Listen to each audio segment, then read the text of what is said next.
Tombolasy tompom-bavy anterina ny araba mampirarintso ho antsika mianakavy amin'izao andro vaovao zao indray a talata 9 novambra 2024. Mialohan'ny zava-drehetra aloha dia isaorantsika ilay anahary satria izy no mitantana sy miaraka amintsika mba ahafahantsika manatanteraka izay ho tanterahana zany, ahafahantsika miresaka ihany koa amin'ny alalan'ny sary sy ny feo eto amin'ny fahitalavitra MBS.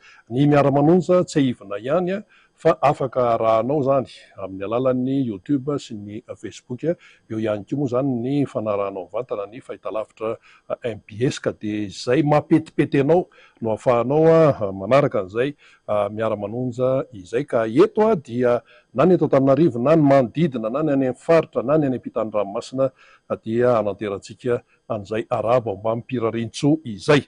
Zay ny tompolasy sy tombovavy fa ny miara-manonja moa zany eo ny famakavakana sy ny fanadiadiana, ny resaka atao ihany keo anaty propagandasika mazava loatra fa dia maneho hevitra fandresen-dahatra amin'ny alalan'ny fanazavana mba handrotsahany mpifidy zany ny vatony ho an'ny kandida iza moa kandida atolotry ny tiako Madagasikara, kandida ben'ny tanàna sy kandida mpanolotsaina, kandida atolotry ny tiako Madagasikara izay atoanan'ireo ampanoana marobe ary ao anatin'izany ny firaisan-kina, ao anatin'izany rehetra zany ny eto Antananarivo renivohitra izay renivohitra Madagasikara, numéro 4 Ravalomanana Tojo no toanana eo amin'ny sezan'ny ben'ny tanàna zany, ametrahana an'izany olona zany eo amin'ny toeran'ny ben'ny tanàna ary tsy azo adoloana ihany koa ireo kandida maro zany kandida mpanolotsaina. Ka ny tanjona sy ny ezaka satria dia mbola hiatrika fifidianana dia ny hoe mba hamaronisa tanteraka mihitsy ny mpanolotsaina ny tanàna rehefa tonga ao amin'izany hémicycle etsy amin'ny lapan'ny tanàna etsy Analakely izany mba hampandeha tsara ny raharaha. Zay ny tompolasy tombovavy fa hiresaka lalindalina isika amin'ny hoe vina ina moa zany ny vina n'izany kandida Ravalomanana Tojo izany zay tena ilaitsika ny mahafantatra azy satria dia fandresen-dahatra moa izy ity ary tsy misy resaka misavona eto fa matoa zany apetraka ao anaty vina dia ho tanterahana ary manam-pinoantsika fa tena ho ataony satria ilay teny izay averimberina foana dia ny hoe fanovana ary ao anatin'izany miaraka amin'izay tsy afaka misaraka fa tsy maintsy miaraka ny hoe fanantenana, fanovana, tena hovaina mihitsy ity Antananarivo ity satria tsy mendrika ny vahoaka malagasy ny vahoaka an'Antananarivo izao zavatra misy izao. Tsy Antananarivo manara-penitra tompoko misy eto fa Antananarivo manara-pofona. Tena misy dikany zany fitenena zany, tsy Antananarivo manara-penitra misy eto fa Antananarivo manara-pofona, zany hoe fofona ratsy zany tsy mendrika. Raha vao miresaka an'izay tsika dia resaka fahadiovana. Aleo resahantsika ity fahadiovana ity satria ity resaka hoe fahadiovana ity tafiditra ao ny hoe ahoana ny momba ny tontolo ny fako, ny loto, ny resaka fidiovana, ny lamina isan-karazana izay tsy maintsy apetraka, ahoana ny maha olona, ny fanabeazana sy ny sisa ho resahantsika zany ao anatin'ity miara-manonja ity ary tena tsy maintsy ho resahana. Izay indrindra no nakatsika mpisehatra zany ato anatin'ny fandarana omentsika sehatra ny vehivavy satria ny vehivavy dia tena hoe manana ny maizy azy eo amin'izay tontolon'ny fahadiovana izay amin'ny maharen'ny vehivavy amin'ny hoe tena hoe mpikarakara ny vehivavy. Efa nisy vehivavy ben'ny tanàna n'Antananarivo renivohitra Neny Lalao Ravalomanana tena sarotiny be mihitsy amin'izany hoe fahadiovana zany, tsy maintsy atao madio. Io aloha no hitantsika ety ivelany dia tsy maintsy atao madio ny tanàna satria iny zany no hitarafana ny rehetrarehetra. Rehefa madio ny tanàna dia madio koa ny saina ao anatin'izay.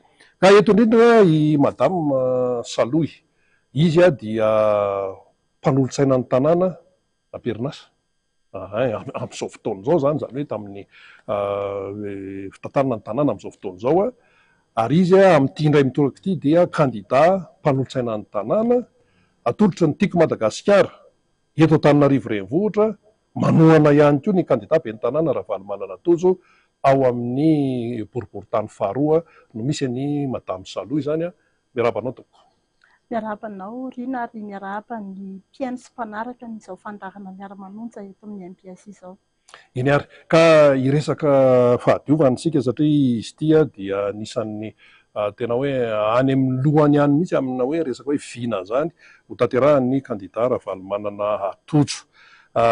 Betsaka moa ny zavatra voalaza zao zany fa anisan'ny anankiray zany zao dia ny hoe raha vao miresaka fanadiovana dia servisiny voary. Zany hoe eo sampana anankiray zay tena misahana ny fanadiovana mivantana reto Antananarivo renivohitra. Zao ny ao anatin'ny vina ny kandida Ravalomanana Atotso hoe averina miasiny sy ny asany amin'ny tena hoe mahasampana voary azy io sampana io averina miasiny. Ahoana ny fandraisan'ny Madame Saloy an'izay taminareo teo zany inona ny zava-misy satria raha hita ny rehetrarehetra aloha zany dia tena mampalahelo ny mpiasan'ny voary.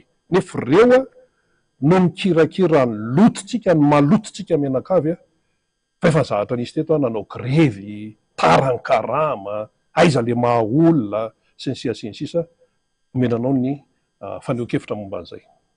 Ia, izay arak'izay voalazanao izay moa Rina, mahakasika ny fahadiovana izay tena mampimenomenona tanteraka ny mponina Antananarivo satria dia tsisy fijerena mihitsy izany atao hoe fahadiovan'ny tanàna Antananarivo izany nefa dia tanàna renivohitry ny firenena, renivohitry Madagasikara izany Antananarivo izany. Inona moa no ilazana hoe tsisy fijerena an'izany? Raha tsy hijery fotsiny ny olana sedrain'ireo mpiasa miandraikitra n'izany fanadiovana ny tanàna izany isika, fa na ny fitaovana hoentina miasa amin'ny sehatra n'izany fanadiovana izany dia tsy hananan'ireo mpiasa ireo akory. Ary na ny mponina Antananarivo mijery maso mijery an'ireny mpiasa ireny satria misy fotoana izy ireny dia tratra andro atoandro be no manao ny asa eny anivon'ny fiarahamonina eny dia marary ihany ny sain'ny mponina mijery an'ireny olo ireny ary misy aza moa dia aloha dia tsorina hoe fa manao tsinotsinona koa an'ireny mpiasa amin'ny sehatra ny fanangonana ny fako ireny noho ny inona tsy zarizary tsy misy fitaovana hoentina miasa na atao hoe baotina tsy misy fitaovana mihitsy fa dia vatatena fotsiny ihany na ny fijerenany maha olona n'ireny mpiasa ireny dia tsisy fa tena atao ambany zavatra ary efa mitaraina foana fa saingy taraina any anefitra moa no manjohan'ireo mpiasa ireo dia tena isaorana dia raina ny kandida Ravalomanana Atotso fa dia tena anisany nataon'ny laharam-pahamehana ao anatin'ny vina izay napetrany ny fijerena sy fanatsarana ny resaka voary izany eto amin'ny tanàna Antananarivo. Averiny amin'ny asiny ozy. Averina amin'ny asiny. Inona tena fonoza izay le hoe asina? Izany asina izany moa mety betsaka no miteny azy. Fa hoe tena fantatra ve inona ny dikan'ny atao hoe asina? Manana asina, misy voninahitra zany. Asin'le mpiasa, eny fa na dia ny maha olona olombelona ohatra antsika izao ihany ireny olona ireny fa na ora mikijana na andro maina na inona manatanteraka ny asany ireny satria asany. Fa izay ho any hoe fampitaovana ny fijerenan'ny maha olona indrindra izany mba hoe ilay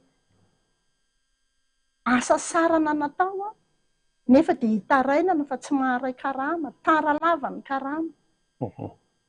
Dia fa tsara dia tsara fa io no raha anisan'ny laharam-pahamehana ao anatin'ny vina sy ny asa izay ampanantenaina ary minoana fa ho tanterahany tokoa satria maharary azy ny fiainan'ireo mpiasa ny voary ireo. Marary ny tsika menaka moa zany izay le hoe ny zavatra manjo ny mpiasan'ny voary. Ianao moa Madame Saloy mpanolo-tsaina ny tanàna mahita tsara ny zavatra niseho tao fa misy hoe nisy fotoana zany hoe taran-karama, tsy ampy ary tonga hatrany amina grevy. Izay mpanao gazety moa manaraka an'ireny tonga hatrany amina grevy dia tonga hatreny an-dalambe, tonga hatreny amina hoe baka ordure, nakodi sy ny sisa dia misy fotoana zany andro maromaro tsisy pakany ny fakony n'Antananarivo. Zany ny zavatra nisy manantena ny Ravalo Mananatojo. Ireo mpikirakira ny fako ireo ahoana ny fahitanao azy? Isika rehetra dia samy mahalala sy marary amin'ny hoe asa isa sarana, kanefa tsy mba ahitana reconnaissance akory. Ina moa ilay tenena amin'ny hoe reconnaissance? Misasatra kanefa tsy mba mahazo an'izany valikasa sarana izany dia ilay karama. Marary ary marary ny ankohonan'ireo mpiasa ireo zany zavatra zany, satria mamelona vady aman-janaka ireo, mampianatra ny zanany ireo, dia mizaka fahafambaraka sy henatra, satria tsy mahaloa ekolazy, tsy mihinana ny zanaka sy ny ankohonana ny tokantrano any, kanefa dia eny am-panatanterahana ny asa tsy misy mpijery, olona kamboty zany kamboty ireo mpiasa ireo. Ary tena hitarainana dia tena hitarainan'ireo isan'andro ka raha mbola mahita. Ho anay mpanolontsaina moa zany dia tena atao hoe isan'ny hitarainan'ireo mpiasa ireo foana, ary tena manantena ireo matoa mantsy hitarainan'ilay olona ny tena, dia manantena fa mba handray izay anjara kely tandrify amin'izay fitarainana izay, hoe inona ny mba hisolutionena an'ilay fitarainan'ilay mpiasa. Zavatra mba resahan'izy ireo mantsy tamin'ireny zany dia ny hoe raha hoe ninona zavatra miseho mety olana sy ny sisa momba an'ireo olona, momba an'ireo mpiasa izay mikirakira ny malototsika menakafy. Tokony atao priorité ireo zany raha ohatra hoe resaka karama ohatra, hoe mba ireo zany no na ninona zavatra amin'izao dia tokony aloha ara-dalàna sy ara-potoana ny karama an'ireo mpiasan'ny voaria, fa tsy zany ny zavatra nitranga. Afaka misy hoe ampandeferina ny any amin'ny sasany any, ny any anaty birao izay mikostara be sy manama izay eo aloha zany zay, fa reto le mpikirakira malototsika tena nahatsiaro hoe voailika, nahatsiaro hoe tsy misy miraharaha amin'ny maha-kandida mpanolontsaina ny tanàna ny Madamo Zalo. Mila mafisina kely mba hoen'izy ireo zany izay le fampanantenana izay, ary ho tanteraka ny ekipan'ny Ravalo Mananatojo rehefa tonga amin'ny toerany ben'ny tanàna zany Ravalo Mananatojo numéro 4 izany. Manantenany izay le ireo. Izay indrindra mantsy le voalazako teo hoe isika mitady fanovana ho an'ny tanàna Antananarivo.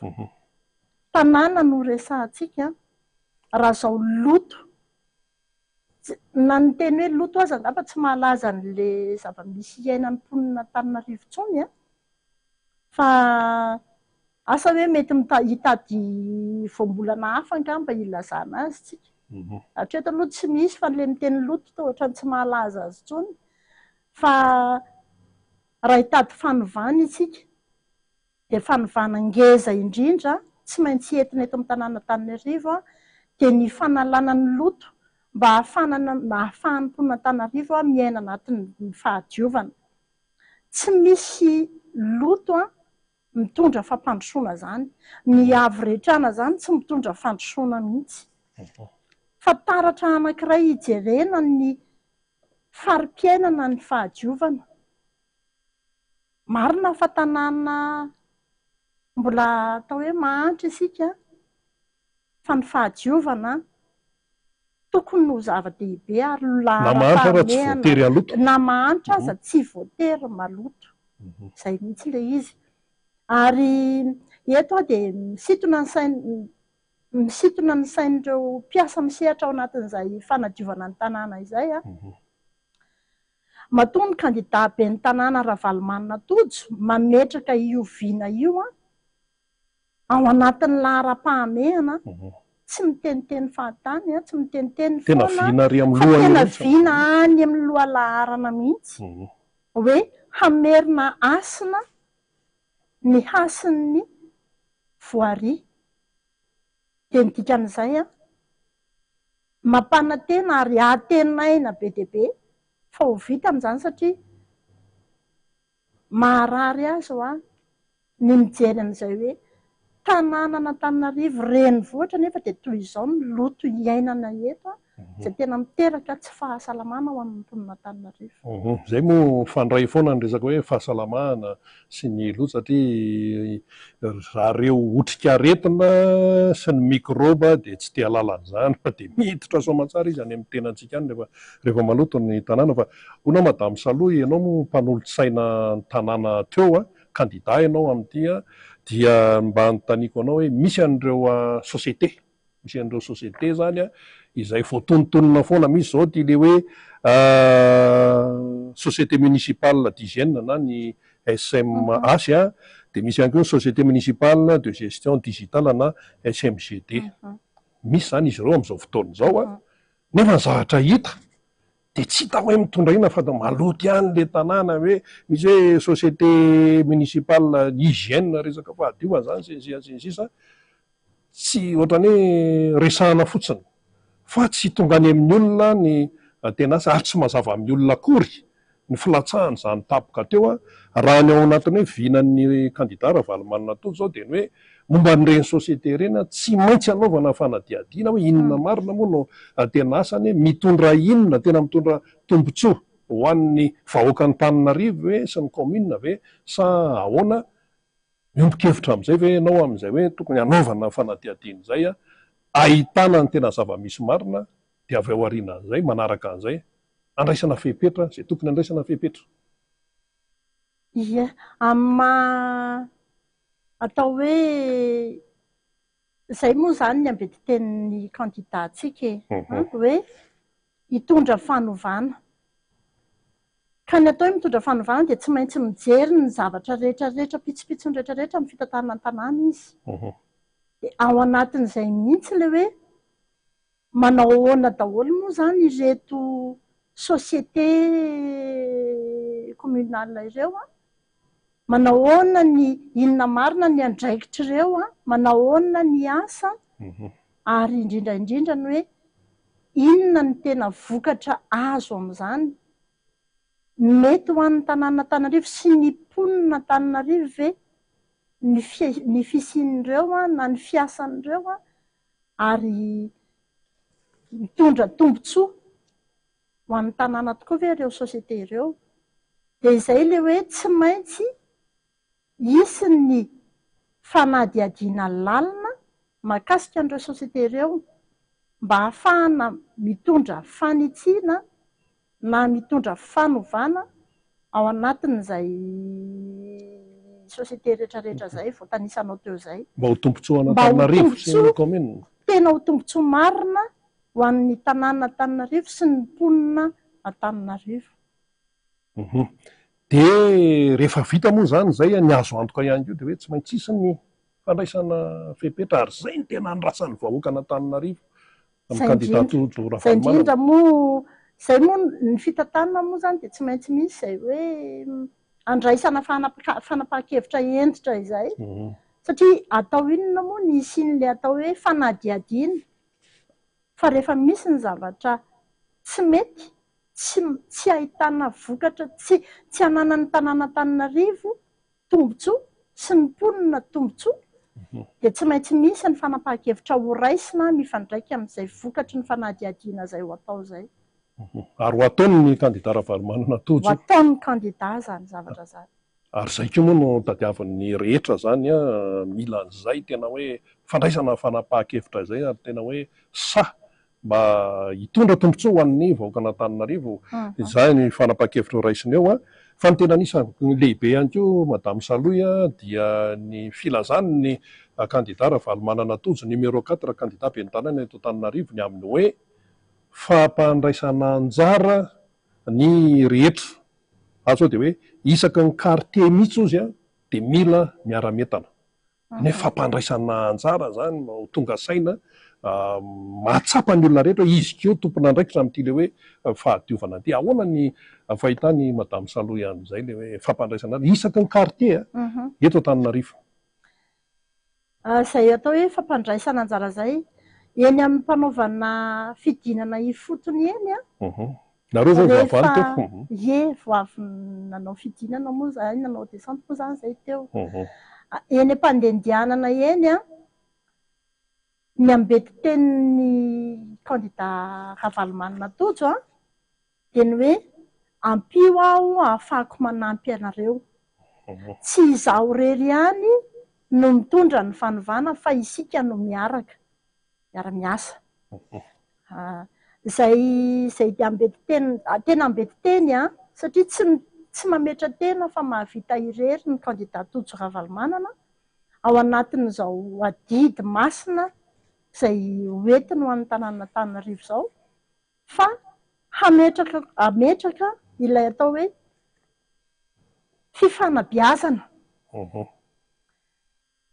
Isika tsy ho an'ny mponin'Antananarivo rery ihany fa isika malagasy mihitsy hita taratra fa tsy ampy ilay fanabeazana, tsy ampy ny fanabeazana, ary nefa ao anatin'io atao hoe fahadiovana, fidiovana io a, dia tena ilaina ny fifanabeazana, izay ilay hoe miara-mientana. Dia eto dia hiteny kely ho antsika renim-pianakaviana. Ny renim-pianakaviana no matoa ny tokantrano anankiray a miorina tsara,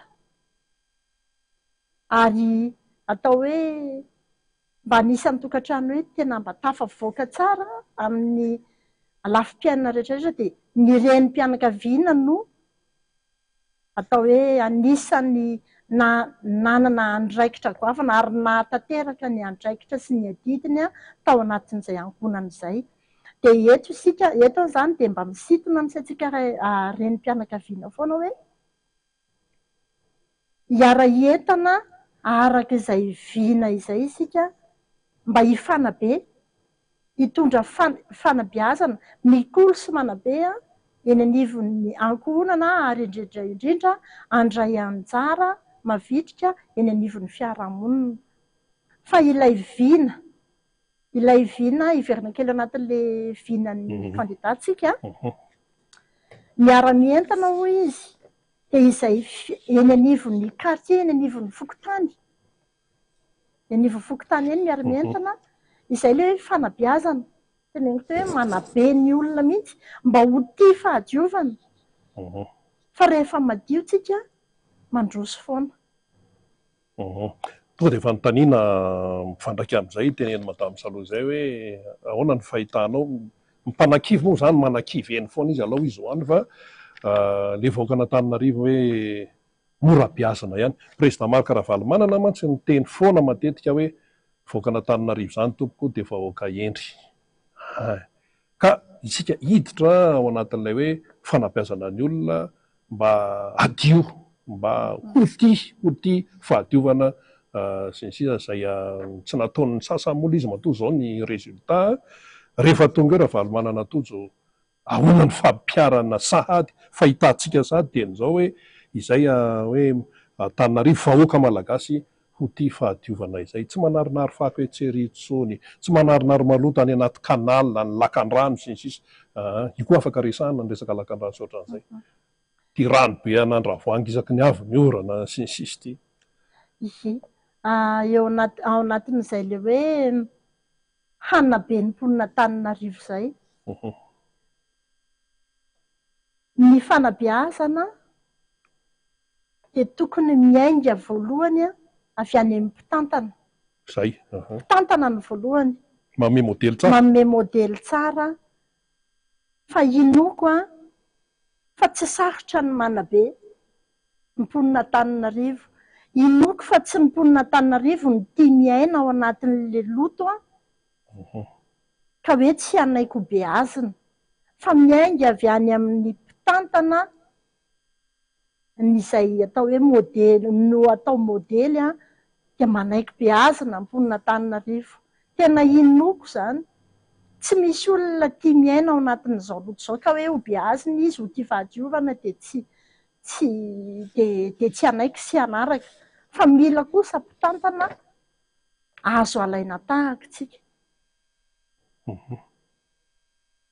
Azo alaina tahaka tsika. Eny ary, marina tsara mihitsy zany. Inona ary ny entin'ny madame Saloa hoe anamafisana an'izay voalaza amin'izay hoe tontolon'ny fahadiovan'izay zay nataony candidat Ravalomanana Tojo, candidat ben'ny tanàna numéro 4 eto Antananarivo renivohitra, tena ho anisan'ny laharam-pahamehana. Inona no tokony hamafisana maloana an'izay rehetrarehetra zay? Etona dia manamafy hatrany hiatrika fifidianana isika izay amin'ny 1 Desambra, rehefa akaiky kely izany fotoana izany dia manentana antsika fa lohalaharana ao anatin'ny vinan'ny ben'ny tanàna, vinan'ny candidat ho ben'ny tanàna Ravalomanana Tojo ny fanadiovana ny tanàna. Arak'izay efa resaka ny resahantsika rehetrarehetra teo izay lohalaharana, laharam-pahamehana ho azy ny fanadiovana ny tanàna, ka andao isika hanampy azy ary entanina isika hifidy azy amin'ny 1 Desambra ho avy izao, ary tsy hifidy fotsiny ihany fa hifidy vao maraina isika renim-pianakaviana no hitaona ny ankohonantsika hiatrika n'izany fifidianana izany, ary indrindra ihany koa fa ao anatin'ilay atao hoe fanisam-bato dia entanina isika ho tonga maro fa ny fanaraha-maso ny fifidianana dia efa fampanjakana sahady fahamarinana eto amin'ny tanàn'Antananarivo.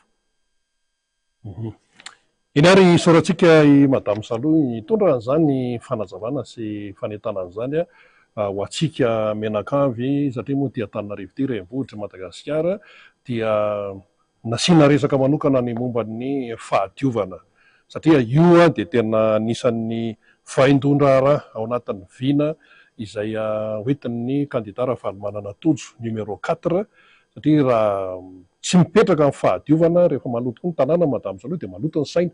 Izay dia mirary soanao ihany koa, tafita soamatsara ihany koa, azo ny sezanao ao amin'ny hémicycle ao, satria ianao efa atao ihany dia rehefa tonga ben'ny tanàna ny Ravalomanana Tojo zany dia misy tsara ny tandem. Farany tsy adoloantsika lanjan'le fifidianana ny hoe mahamaro anisan'ny mpanontsaina ny tanàna. Alao aloha ny asiana resaka kely mialohan'ny hamarananao azy.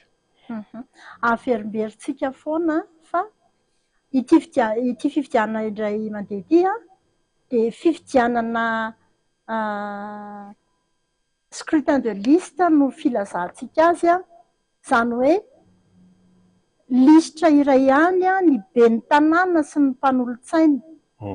Aoka tsy ho adinontsika izany ary ampahafantarina foana fa mbola misy ny varimbariana ka tsy mahalala an'izany irina eny anivon'ny fiarahamonina eny ampanaovana desanteny izay mbola misy ny olona tsy mahalala izy fa mieritreritra fa samy hafa ny lisitry ny ben'ny tanàna sy ny mpanolontsaina. Dia etona zany dia mbola ampatsiahivina foana, ampahafantarina foana fa lisitra iray izay laharana faha-efatra numéro 4 ny lisitry ny ben'ny tanàna Ravalomanana Tojo sy ny mpanolontsaina tanàna Antananarivo miaraka aminy.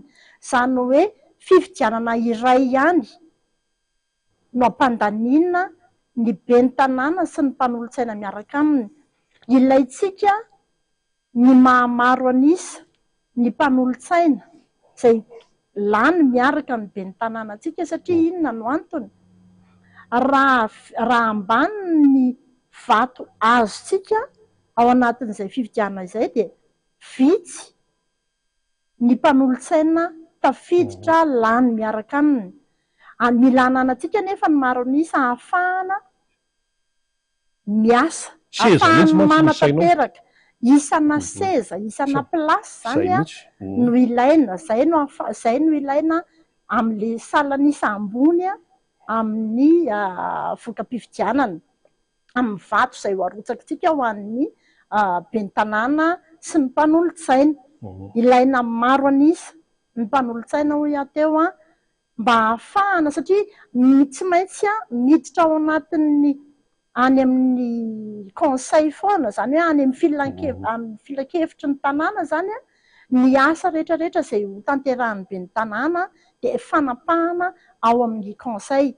Dia rehefa tonga ilay fangatana fanapahana ao amin'ny conseil raha vitsy ny mpanolotsaina zay miaraka amin'ny be ny tanànatsika dia sarotra ny manatanteraka ireo vina zay atao hoe tena vina tsara manana vina tsara ny kandidatsika tena tsara ary tena le mahatsara azy masy de le hoe inona ny lahara-pahamehana ahafahany mahametraka sy manatanteraka zay asa zay dia ilaina vato be dia be farany zay betsaka no atolotritsika azy amin'ny 11 décembre io.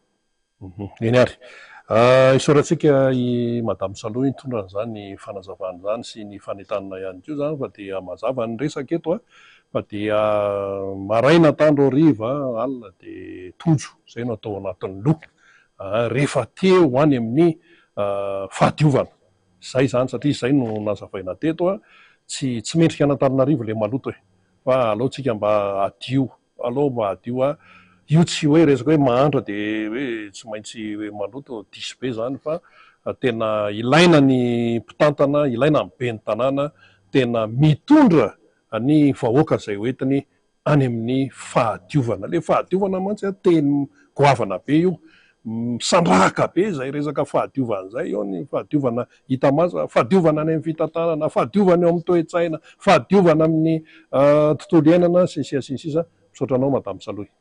Takasitraka rena ary mirary soa atsika ton'Antananarivo rehetra to. Eny ary mitoy ihany ny miara-manonja moa zany amin'ity fotoana ity resaka fahadiovana no nresahantsika teo fa ho asitsika resaka ihany koa anatin'ity fotoana ity ny resaka fifamoivoizana tafiditra ao anatin'izany ny fitaterana, ny fiara, ny moto sy ny fifamezivezena eto amin'ity Antananarivo ity. Io ihany koa dia vina goavana be izay ho tanterahan'ny kandida be ny tanàna tolotry ny tim sy ny mpanona sy ny firaisan-kina raha valy manana tojo satria raha vao miresaka Antananarivo anao zany dia fifamoivoizana no ao an-tsaina, fifamoivoizana tsy maintsy amboarina io ary tsy maintsy hovana mihitsy izay no tanjona ao anatin'ny fanantenana satria io ihany koa ankoatran'ny fahadiovana dia io ihany koa ny endrika ivelany hijerevana zao tontolo zao an'izany antsoina hoe Antananarivo zany. Samy mampiasa fifamoivoizana daholo isika fa iza tokony tsy mimenomenona eto. Zay zao avy any Faradrano makaty Antananarivo misy fotoana tompoko amin'ny enina sasany maraina zay ny ao Analamahitsy amin'ny enina sasany maraina tsy taty amin'ny MBS aloha no naleta amin'izay fa tao Analakely amin'ny 7 vao tonga ao Analakely. Zany ny zavatra misy zany sationany fotsiny io. Raha ohatra ianao mandeha taxi be dia tena hoe mitohana ary zany fotoana izany rehefa diso fotoana ianao dia miteraka fahampitehan'ny toe-karena tompoko. Nde ianao hoe tara 10 minitra amin'ny asa, tara ianao anio, tara fefakadiny ianao rapitso, tara tsasakadiny ianao ravakapitso dia atambaro zay fa efa ho telo volana ianao ao anatin'ny taona tara. Zany hoe misy telo volana ianao zany tsy miasa fa rehefa tambatra le fahatarana dia miteraka fahampitehana ilay izy ka ny eto Antananarivo dia tsotra raha ny zavatra iainana amin'izao fotoana izao io tsy fandehanany laoniny fifamoivoizana io dia miteraka zava-doza, misy miteraka zava-doza eo fa misy miteraka zava-doza zay misoko mangina ary potika ny fiarikarena, ny asa-piariana noho izay fifamoivoizana tsy mandeha amin'ny laonin'izay. Hitan'ny kandida raha valy manana tojo zany ary nataony ihany koa ao anatin'ny vina izay ambaran'izany. Ary mazava loatra moa rehefa miresaka hoe fifamoivoizana sika dia misy ny matianina ao anatin'le izy, misy ny mpampiasa, misy ny misehatra ao anatin'ilay tontolon'ny fifamoivoizana, ny matianina, misy société sy ny sisa dia misy mpandeha, misy ny mampiasa taxi be, misy ny mampiasa moto, misy ny mampiasa io fitaovam-pitaterana rehetrarehetra io. Eto koa raha mbola misy sarety, mbola misy posy zay le antsoina hoe Antananarivo ao anatina, misy mpandeha tongotra ao anatina tontolon'ny fitaterana daholo zany fa ny tsy fisian'ny fahaiza-mitantana raha ny ainantsika amin'izao fotoana izao no mahatonga ny fikorontanana. Araka ny teniny ao ihany ao anatin'izany viny zany ihany dia ny hoe raha mpandroso tanàna ianao tompoko tsy voatery foana hoe ampiasa vola be, tsy voatery foana hoe ampiasa vola be, ny vola ilaina io, fa misy zavatra tsy voatery ampiasana ny zany vola zany, fa ohatra hoe ny fandaminana mipetrapetraka araka ny tokony izy hoe de ilana vola be ohatra, fahaizana mandamina. Ary ny eto Antananarivo eto akoatra ny tsy fahaiza mitantana de tafiditra ko ihany koa ny tsy fahaizana mandamina no miteraka ny fikorontanana eo anivon'ny fifamoivoizana, ka na accident tsy tokony isy ara de lasa misy ho azy. Ary mampalahelo fa ndraindray misy aina foy fampitehan-javatra sy ny sisa vinan'ny kandidara valomanana tojo ny mijery an'io, satria io zany dia iakinana zavatra maro samihafa.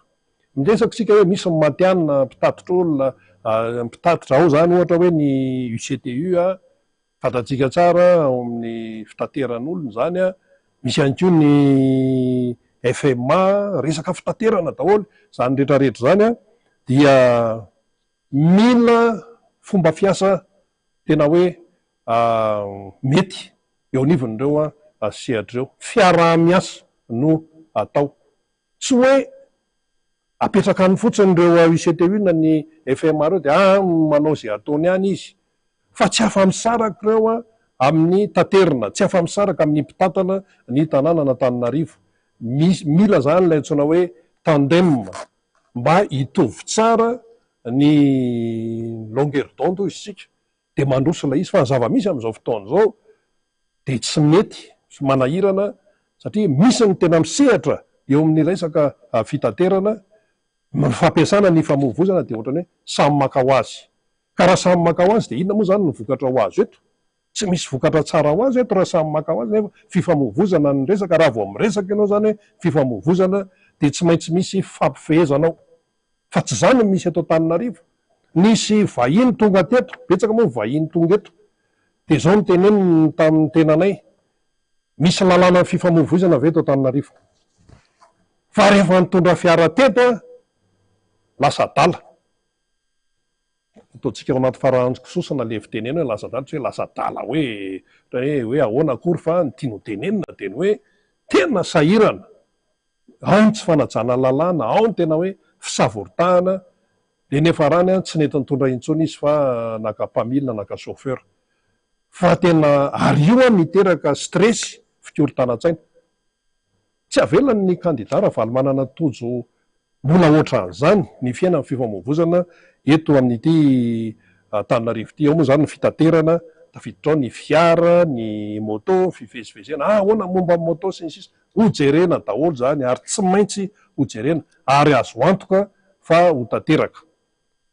Zay koa mantsy ny tena zava-dehibe ny amin'ny hoe mampanantena ianao, ary zay ny tena raha hoe ny fomba fitantanan'ny mpitondra ny firenena amin'izao fotoana izao, ny fomba fitantanan'ny mpitantana ny tanàna Antananarivo de le mahafinaritra no mamaika azy hoe ampifalifaliana le vahoaka, ampifalifaliana le malagasy, de zay fa neny Ravalomanana Tojo, tsy zany tsy zany, fa izay mahasoa sy izay mitondra fampandrosoana any amin'ny sambatan'olona sy ao amin'ny tanàna, izay no imasoana. Fa tena lehibe na io fanekeny milatsaka be ny tanàna io misy miteny hoe de tena ho vita ny tojo ve io amin'ity problema be, raha miresaka hoe fitaterana ity, raha miresaka hoe fifamoivoizana ity, ahoana no avy-tany iny io, sisa. Fa isika de samy laza hoe vita io, tsy hoe vitan'ny rery io fa vitan'ny kandidara valomanana tojo miaraka amin'ny vahoaka Antananarivo. Ary zay ny tena mankany amin'ilay fahombiazana, miasa miaraka aloha, tsy hoe miasa rery fa miasa miaraka, fiarahana zany miteraka fandrosoana, miteraka fahombiazana, de iny le miasa miaraka aloha de aveo tonga miaraka aloha de aveo miasa miaraka, de rehefa vita le miasa miaraka de miteraka ino, miteraka fahombiazana sy fandrosoana, azo sapaitanana, ary tonga de hita eo zany.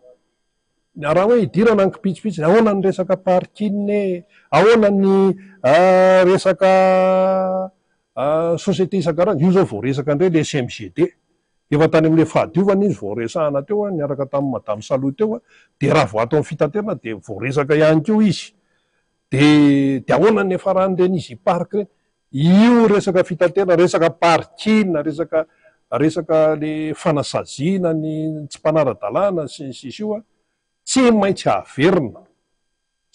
averina ny fandinihana momba an'ireo satria ny re olona tena ho atsika mitondra fiara eto Antananarivo eto manahirana hoe parkina eto misy fotoana ianao ka miodina ianao ka any ambony reny ianao midina ty Ambojatovo ka ataotsika amin'le mora azahoana azy mihitsy raha resaka parkina tsy hita ihany hoe ahoana ratsy nefa mipopoka be misy société hony zao hoe reny andoavam-bola reny fa ahoana ny atao hoe ny rena fiatraikany zany eo amin'le fiainan'ny mponina Antananarivo de mora ho an'ny sasany teny le vahoaka Antananarivo koa be menimenina foana ka ahoana izy ny tsy menimenina ao anatin'ny atsasakadiny izy tsy mahita parkina ahoana izy ny tsy menimenina am'zany misy koa toerana sasany efa tsy tokony isian'ny fiantsonana intsony na ny are na resaka parkina jereny ny kandida Ravalomanana Tsojo zany atao anatin'ity zany hitan'ny masoko eto tsisy zavatra mandeha ho azy ka tsy maintsy hojerena inona moa ny tanjona am'zany de hoe mba hahafahantsika mianakavy mba miaina tsara amina fifamoivozana milamina tsy mirindra fa tsy tonga zany tsy afaka iainan'zany isika raha oharina am'izao fotoana misy am'izao fotoana zao raha tsy apetratsika amin'le toerany sezany be ny tanàna ny kandida Ravalomanana Tojo numéro 4 miaraka amin'ireo madame Saloy mpanolotsaina ny tanàna ataotsika be de be mihitsy maninona koa moa na rofony timma sy ny firaisakina dolo io seza ao amin'ny mpanolotsaina io azo atao zany fa isika mianakavy mila mandeha mifidy satria zao leo ny zordiritsika leo ny fofona masisitsika leo an'ny fifamoivozana mikorotana isika leo an'zany ka io tsy vitan'leo fotsiny fa io ny keondalana amin'ny 2 Desambra de eo sika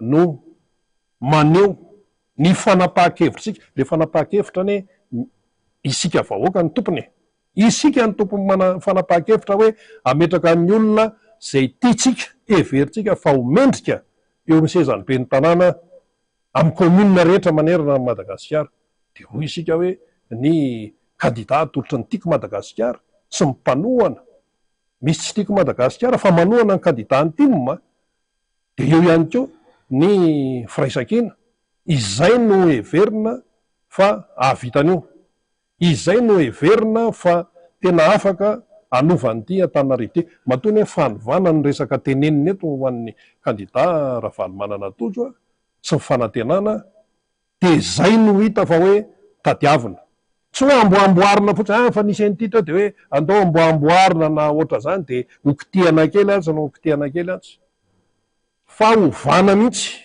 zany hoe homasitsika io zany rehefa miasa ny kandida Ravalomanana Tojo sy ny ekipa mpiara-miasa aminy miaraka amin'ireo mpanolotsaina ny tanàna ny tiako Madagasikara sy ny firaisakina dia miasa izy raha ny resaka fifamoivozana ohatra ary hiteraka vokatra azo tsapaitanana eo ny fahaizana manda mariny tena zavatra goavana akoatrany hoe fampiarana lalàna ho an'izay madiditra tsy manara-dalàna akoatrany hoe fanasaziana sy ny sisa melohan'izany aloha de ny fahaizana mandamin-javatra fa inona kay no milamy eto Antananarivo eto zao raha ny resaka fifamoivozana inona mba milamy eto manahirana ary mahamenatra mihitsy ka zao ho tafitsika tena hoe fahombiazana izany kandida Ravalomanana Tojo zany tena ataotsika satria rehefa madio ane ny tanàna ny Antananarivo rehefa mirindra tsara ane ny fifamoivozana tsy maintsy azo doka aloha tsy maintsy hoe isan'ny be ny tanànao am'zany Antananarivo zany ohatray to tena niova tapaka le Antananarivo de voatononao ny anarany Ravalomanana Tojo kandida numéro 4 fa miaraka am'izay ny vahoaka Antananarivo ihany koa de miara-midioka miaraka mahazo ny fankasitrahany izao tontolo zao ka tsy Antananarivo voretra ntsony no hitan'ny any velany tsy Antananarivo mikorotana sy tsy misy azo ilazana azy ny fifamoivozana eto fa mba Antananarivo mendrika ohatra n'ireny kapitala manerana ny zao tontolo zao reny. Mba tsika hoa asa mba mampitavy tsika tsara ihany mantsy ny mampita zany am'ireny le reny pirenena hafa reny a, fa zany hoe Kigali zany ohatra reny vohitry Rwanda, tena tsara zany ho an'izay efa tany.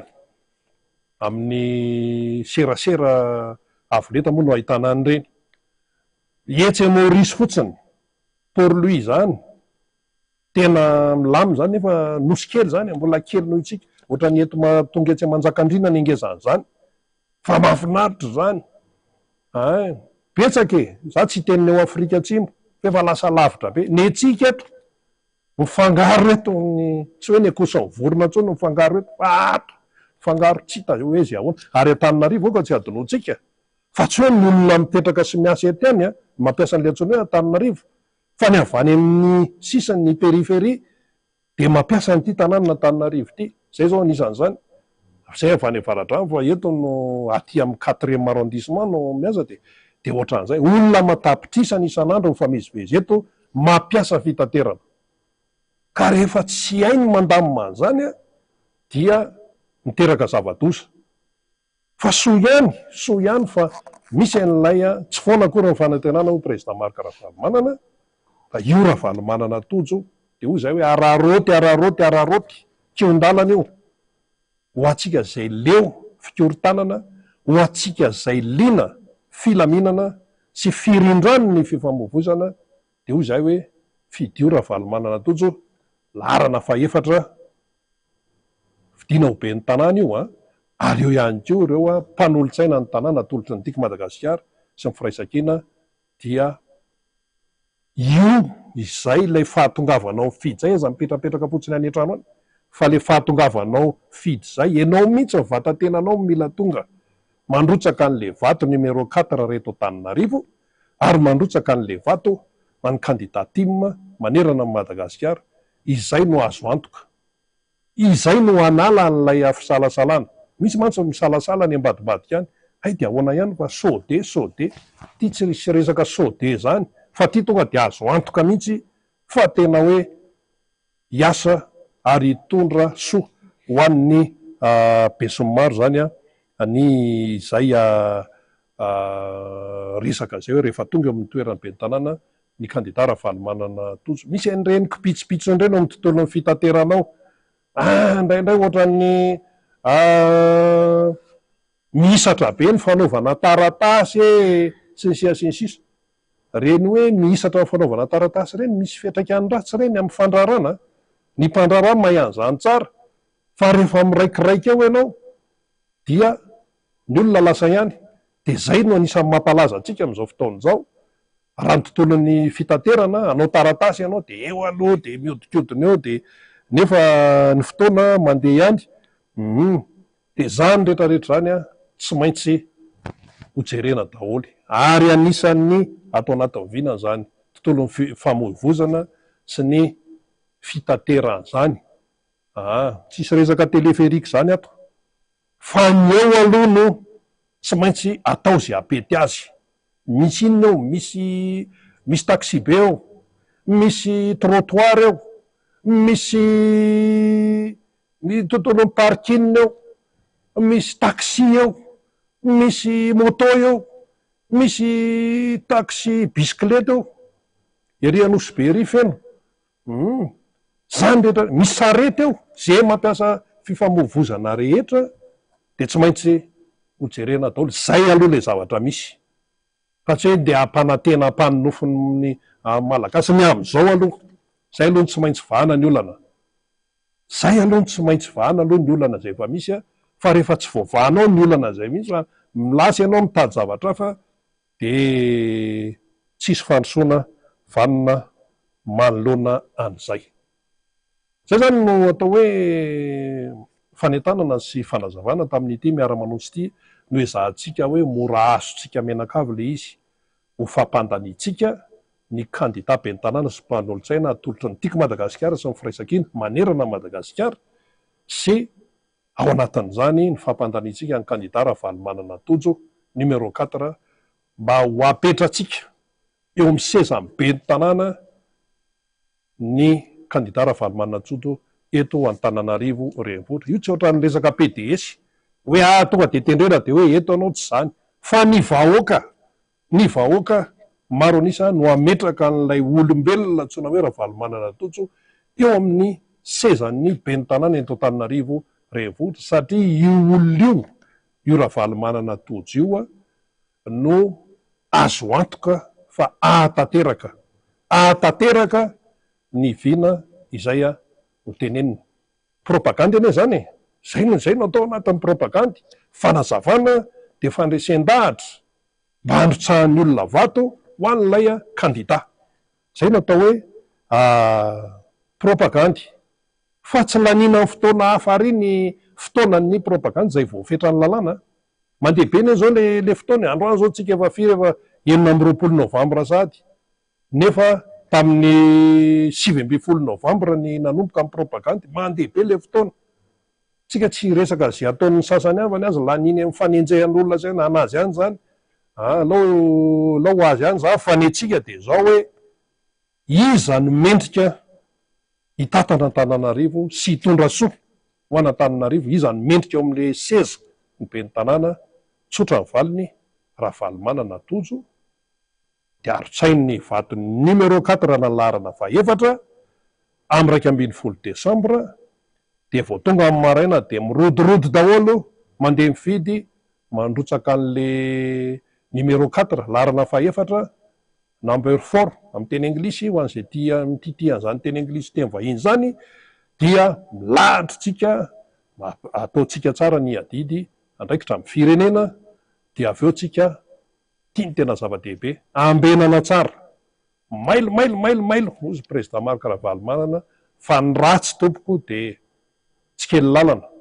ary manao ny ataony, efa nanao ny ataony, manao ny ataony ary mbola hanao ny ataony, fa itsika ihany koa zay tia fahamarinana sy tia fandrosoana tsy lavolefina manoloana zany fa tsy maintsy mijoro ampandanitsika ny kandida ben'ny tanàna sy mpanontsaina atolotro ny tim manerana ny nosy, ary ao anatin'izany ny kandida Ravalomanana Totso atolotro ny tim sy ny firaisankina laharana faefatra misy azy eto amin'ny commune Antananarivo renivohitra. Zay no azo nambara fa de isaorana ianao zany naharitra hatramin'ny farany an'ity miara-manonja ity, isaorana ihany koa i madame Saloy izay nisehatra teto, tsy ivona ihany izy fa dia kandida mpanolo-tsaina ny tanàna atolotro ny tiako Madagasikara eto Antananarivo renivohitra, feo amin'ny boriboritany faharoa no misy azy, dia samy tahin'Andriamanitra isika mianakavy, veloma tompoko.